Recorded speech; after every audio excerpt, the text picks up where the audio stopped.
अस्सलामुअलैकुम वरहमतुल्लाहि वबरकातुहू। अब अंजुमन इलेक्शन में सिर्फ 6 दिन बाकी रह गए हैं। सारे जितने भी ग्रुप्स बने हैं, 4 ग्रुप्स बने हैं, और भी दूसरे जो इसमें इंतखाबात में हिस्सा ले रहे हैं, वो सारे कैंडिडेट्स जा कर के जमात वालों से, वोटर्स से, सबसे मिल के अपना काम क्या क्या करना है वो सारे काम बता रहे हैं और वोटों की अपील भी कर रहे हैं। और आज नेहरू कॉलेज में आरओ ने सारे कैंडिडेट्स को बुलाया था, सारे ग्रुप वालों को बुलाया था, और वहाँ पर चर्चा ये हुई, डिस्कशन ये हुआ कि बैलेट पेपर्स बनेंगे, अल्फ़ाबेटिकली बनेंगे, कैसे कैसे बनेंगे, और उसके बाद कितने रूमों में वोटिंग का इंतज़ाम होगा, और 100 कैमरे लगाए जाएंगे, सीसीटीवी कैमरे लगाए जाएंगे, और उसके बाद काउंटिंग के वक्त भी वहाँ भी सीसीटीवी कैमरे होंगे, और कितने 100 मीटर या 200 मीटर पर से मोबाइल अलाउ किया नहीं जाएगा। ये सारी चीज़ें यहाँ डिस्कस हुई। वहाँ चारों ग्रुप के लोग और दूसरे भी बहुत सारे हजरात मौजूद थे, मगर इनके अखराजात आरओ और वक्फ बोर्ड वालों ने इदारे के लिए 28 लाख रुपए के अखराजात दिए हैं। तो एक मेरी गुजारिश है, क्योंकि हर ग्रुप वाले, हर कैंडिडेट सबके पास जा रहे हैं, ये 28 लाख रुपए खर्च होना, तो उसे बगैर खर्च के भी हम इलेक्शन कर सकते हैं। तो ये मेरी इस बात को आप गौर से सुने। मुतल्ली अरकान जमात और उलमा इकराम और जितने वोटर हजरात हैं, ये इतने कैमरे लगाना, ये वोटिंग करना, अब इलेक्शन तो अनाउंस हो गया, नॉमिनेशन हो गई, वो हर हाल में होना है।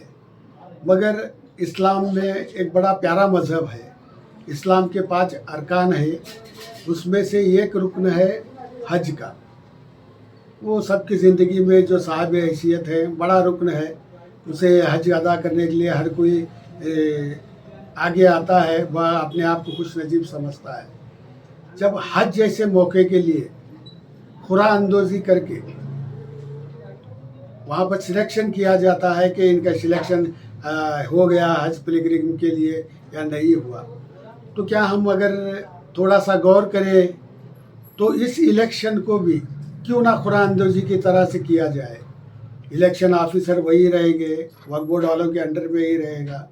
तो ये वोटिंग करना, कैमरे लगाना, इन चीज़ों से हटकर अगर खुरा अंदोज़ी से भी अगर सारे मेंबर्स को एक जगह जमा करके, सबके अब प्रेसिडेंट का कैंडिडेट है कितने हैं, उनको अगर इसमें डाल करके खुरा अंदोज़ी करेंगे तो भी इलेक्शन हो सकता है।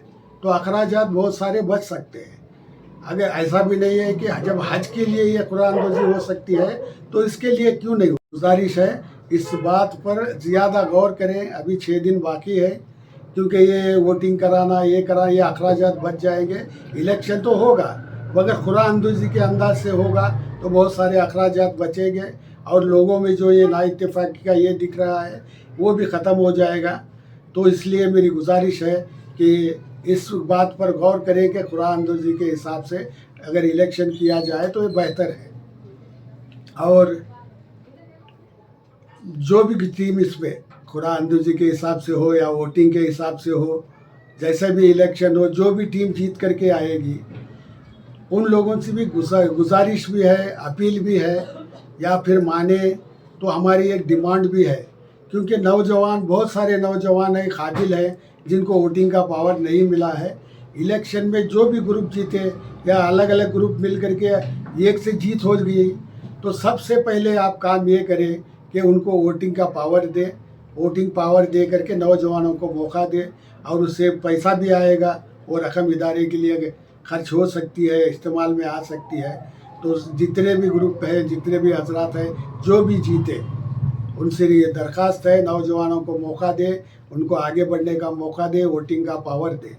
और पिछली मरतबा 4-5 दिन पहले मैंने ये भी कहा था कि कम अज़ कम सदर की हैसियत से जो इलेक्शन लड़ रहे हैं, उनको अपने चेहरे पर दाढ़ी मुबारक सजाना चाहिए। तो 2-3 दिन पहले एक साहब जो अंजुमन प्रेसिडेंट की हैसियत से इंतखाब लड़ रहे हैं, 6-7 लोगों के बीच वही नेहरू कॉलेज में जब स्कूटनी चली थी, वहाँ पर आपके भी 2 हजरात थे। तो वहाँ पर उन्होंने ये कहा कि अब तक हमें दाढ़ी रखना था, किसी वजूहत से नहीं रखे, अब इंशाअल्लाह इसके बाद हम अपने चेहरे पर दाढ़ी मुबारका सजाएंगे। तो ये और एक बार मैं अपील करना चाहूँगा, ये जो वोटिंग का सिस्टम है, अगर उसे हटा करके जब हज के लिए कुरानंदोज़ी हो सकती है तो इसके लिए भी हो सकती है। सारे मिलकर के गौर करें, 4-5 दिन का मौका है। अगर इस तरह से कुरानंदोज़ी वाला अंदाज से इलेक्शन हो जाएगा तो बहुत सारे अखराजात बचेंगे और सब में एक नया मैसेज जाएगा।